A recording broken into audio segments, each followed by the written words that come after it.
Story tonight, a federal judge in San Diego has overturned California's ban on assault weapons, and state leaders are vowing to fight that decision.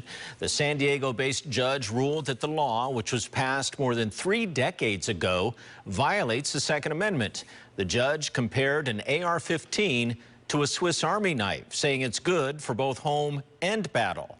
Governor Newsom was quick to push back, saying, quote, "The fact that this judge compared the AR-15, a weapon of war that's used on the battlefield, to a Swiss Army knife completely undermines the credibility of this decision and is a slap in the face to the families who've lost loved ones to this weapon," end quote.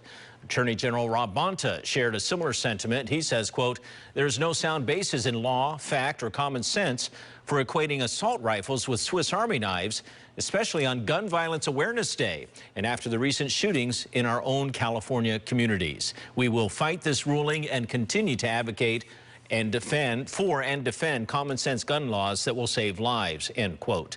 The judge's decision is stayed for 30 days. That means the current law will be in effect until then.